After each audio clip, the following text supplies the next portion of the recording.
Coach Sully, Reps and Sweat, Martial Arts and Fitness. This is Matt Chat. So today, I'm going to start off with a question. Why is it that the only physical activity that people believe that they are capable of doing without practice, without training, without knowing what they are doing, why is it that people generally believe that they are able to fight? Why is that? Fighting is the only physical activity that people believe that in the right circumstances, if they're angry enough, if they're determined enough, that somehow they're going to magically be able to fight. Somehow, the skills and the physical capabilities are going to appear from out of the sky right into their lap and give them the ability to fight. Why is this? So for a long time, I used to believe that it was a male ego situation, which in a lot of cases, in most cases, that is what it is.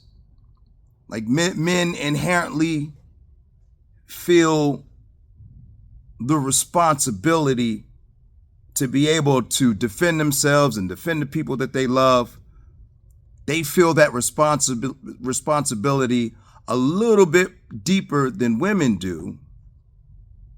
So they're inclined to lie to themselves that they would be able to defend themselves or defend someone that they loved if they needed to. But what I'm realizing, that this false idea is true all across the board. Women believe it too. Women believe that, oh, if they touch my child, everybody across the board believes that if the circumstances dictate that they needed to defend themselves, defend someone that they love, that they would be able to do it. So I'm here today to debunk that whole theory. It is false. It is not true. It is bullshit. You will not be able to do anything that you have not practiced doing. You don't get on a basketball court or go to a gym and believe that if there were hundreds of people in the stands and you had all the lights on you, you would somehow be able to conjure up the skills of Michael Jordan and win a basketball game. Nobody believes that if they were in a coliseum, an auditorium, and the gold medal for their country was on the line, that they would be able to beat whoever was next to them in a foot race. Nobody believes that if they had to jump in the water and swim to save their loved one, and they didn't know how to swim or they never practiced how to swim, nobody believed that they would be able to, nobody believes that they would be able to do that. And even the thing that people like to reference as far as a skill that once you learn it once, and that's it. Even riding a bike. How many people have gotten on a bike after 25 years and 30 years, or after not riding a bike for that long, and been able to go up and down hills and dirt hills and jumps and like they used to do when they were in middle school and high school? It doesn't happen that way. Fighting is a physical activity, and all physical activities require practice, require frequent and often practice in order to be able to do it. You will not, especially living a non-active life, you will not be able to do anything physical just because the spot is put on you, the spotlight is put on you, just because you're in a situation, just because you're in a dangerous situation, just because the circumstances requires you to do so. As a matter of fact, you will actually perform worse than you would without the pressure, without the stress, without your safety being on the line, without the fear of something happening to your loved one. You're actually going to perform worse. That's actually going to make your performance worse. That's going to bring the worst performance out of you. So, folks, you can't fool yourself to think that. I even had a guy say that he comes from the school of hard knocks. I don't care even if you were a professional fighter. Look at Mike Tyson's last fight. Did that look like Mike Tyson from 20, 30 years ago? Nope, not at all. And even in the professional realm, they have a name for people who haven't been in the ring for a long time, who haven't practiced for a long time. It's called ring rust. So even the professionals who were able at some point in their life, able to perform at a high level, you give them enough time away from that practice and their skills will visibly disintegrate.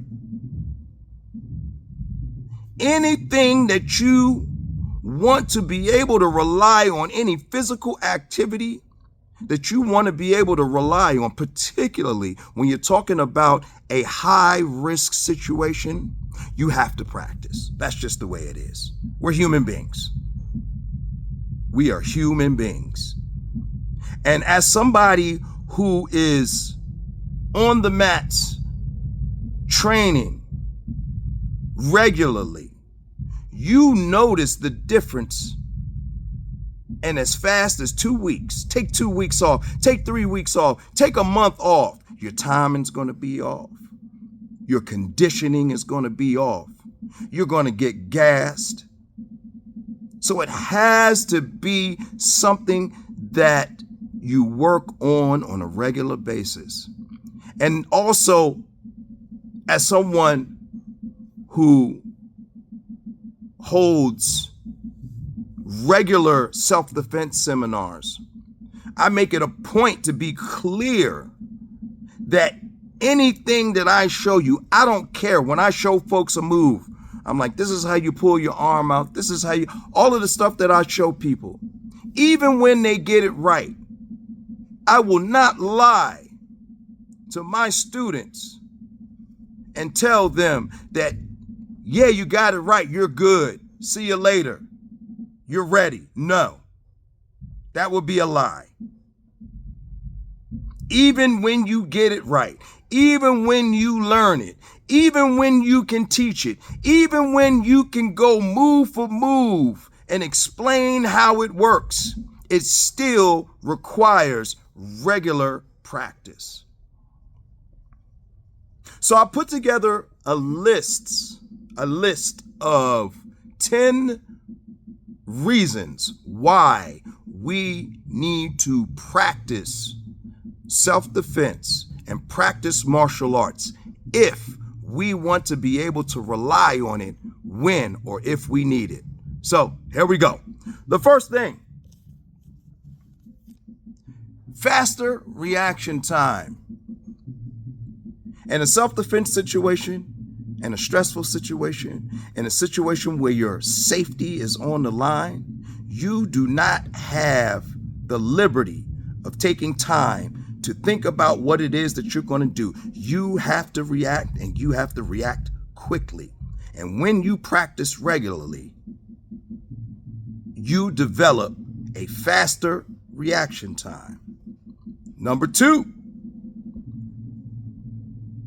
you'll develop consistency under stress. High stress situation.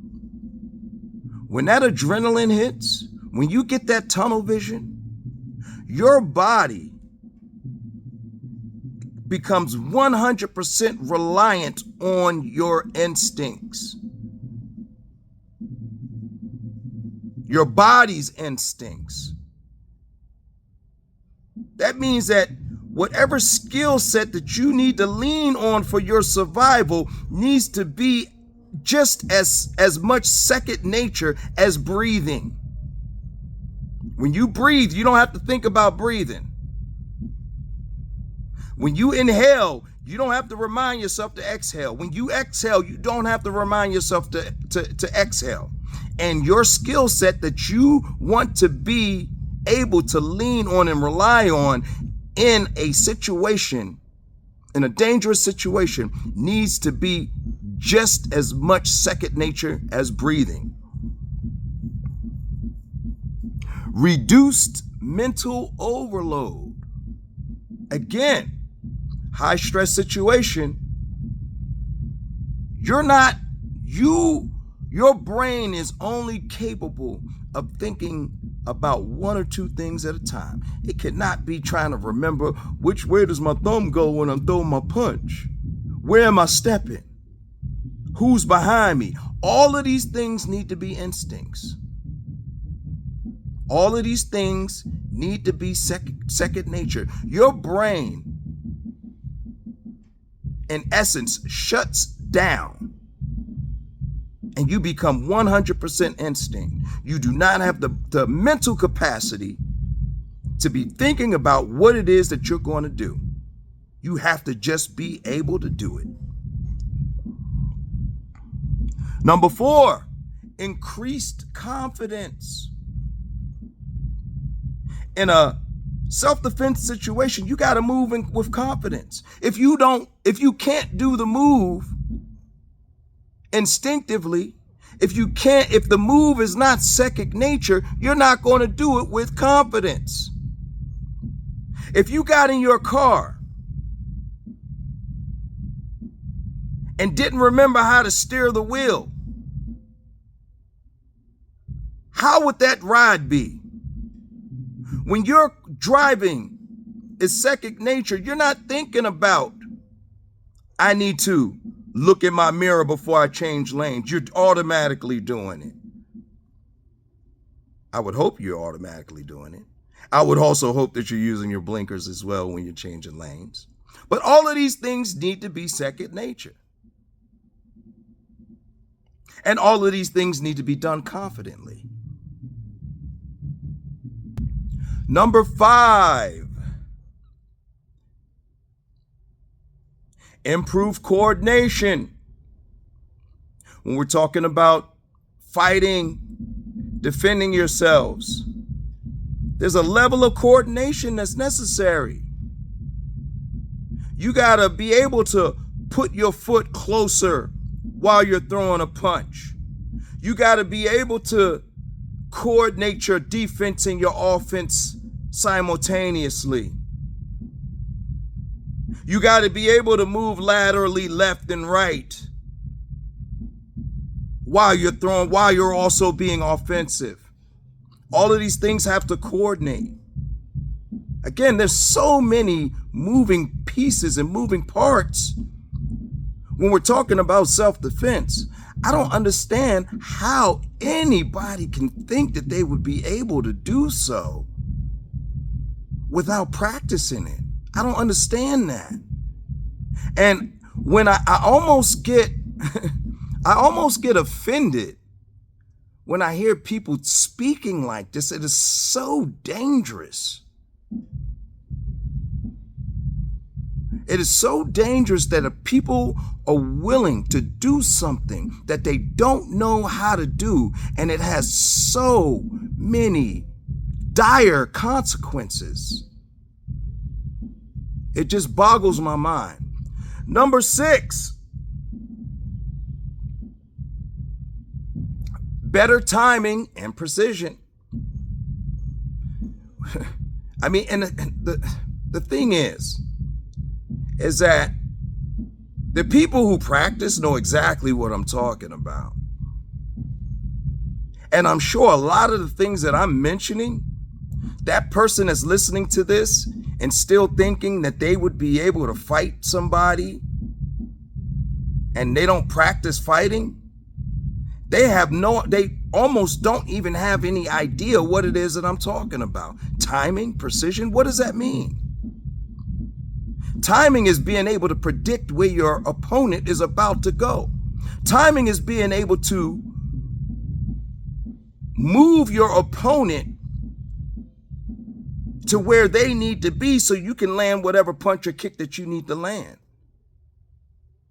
Timing is being able to see a punch or a kick before it even gets thrown. That's something that that's not magically falling out the sky just because you see red.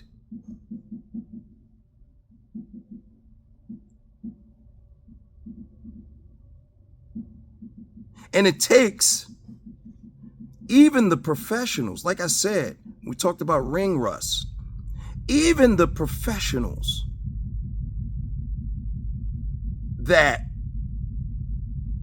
have done it at a high level, even when they take time off of training and practice, they lose these key components that are required to successfully be able to fight. All right. Number 7, automatic defensive reaction. Now, here's one of the things that people who don't train completely miss. That's why when you see these terrible looking fights on the internet and everybody's just swinging, nobody's moving their head, nobody's blocking nothing.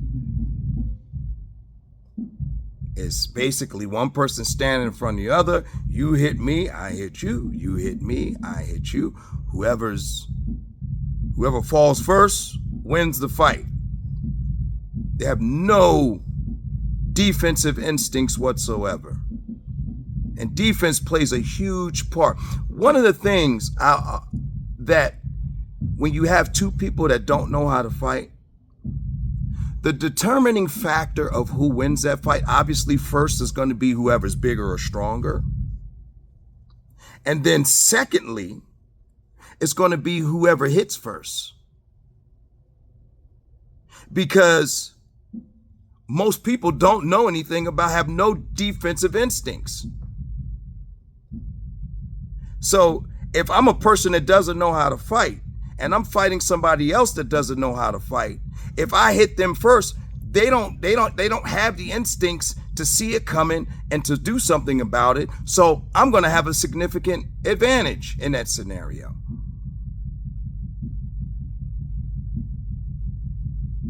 And not learning how to fight, you're basically leaving your safety, the people that you love safety, up to chance of who hit who first, who's swinging first.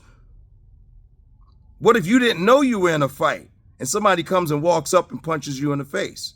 If you have no defensive instincts, you're just going to freeze and get punched in the face. and they're going to take your kids. That's how that works. All right. Number 8, injury prevention. Again, you're doing something physical. You're moving around. You're falling on the ground. You're punching. You're punching, busting your hand up.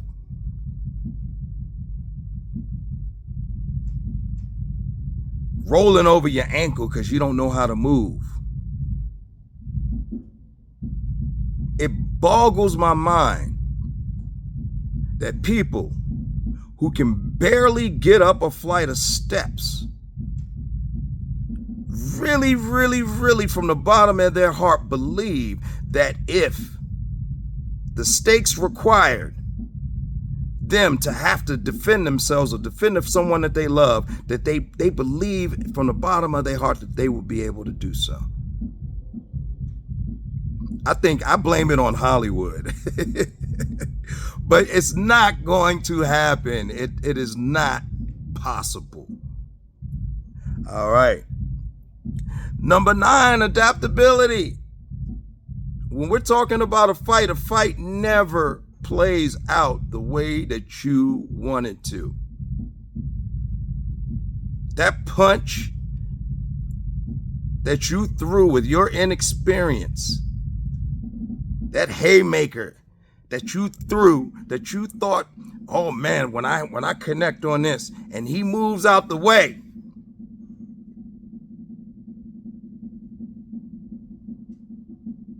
and you don't have nothing else. When you train, we're training to throw one after the other, moving left, moving right. When we train, we understand that even at the highest level, accuracy is only about 30, 40. At the highest level, the best strikers in the world are only landing about 30, 40%. So we know how to miss. If you can't adapt to moving scenarios, then you don't have a skill set. And last but not least, the conservation of energy. We have stress. We have adrenaline. We have an activity that we're not used to doing. How well do you think your gas tank is going to fare up?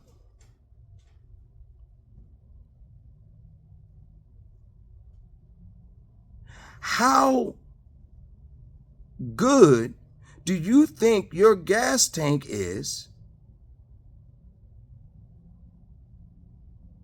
when you have problems and issues getting up a large flight of steps? Where do you think it's going? Where do you think this energy is going to come from? The last I checked, seeing red was not a cardio plan.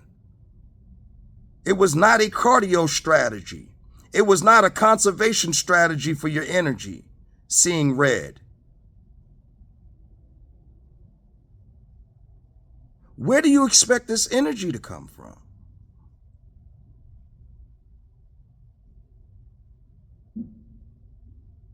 You're doing something that you're not used to doing. You're doing something that you don't know how to do. You're doing something under high stress situation. You're doing something when you're frightened for your life and your safety or the safety of your loved ones.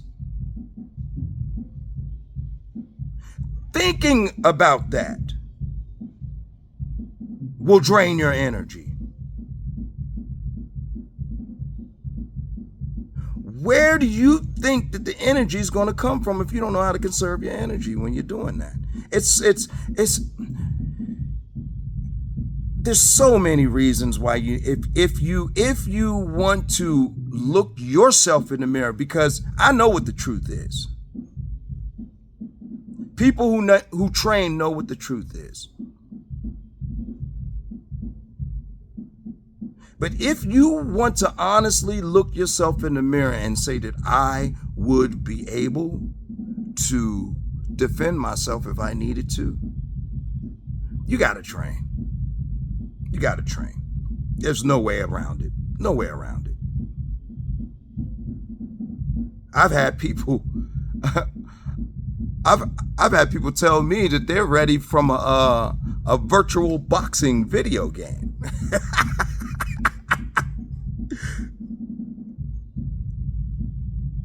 It's just, guys, and I'll leave it at this.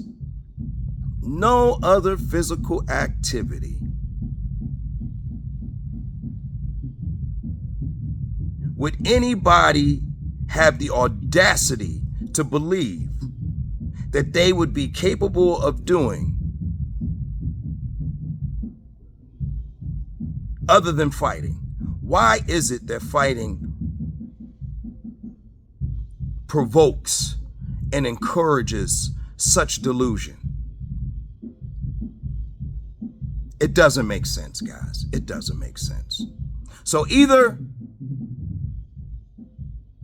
get your running shoes ready, and even that requires some training. Either get your running shoes ready or get on these mats and learn how to fight. All right, guys. Coach Sully, Reps and Sweat, Martial Arts and Fitness. This was Mat Chat.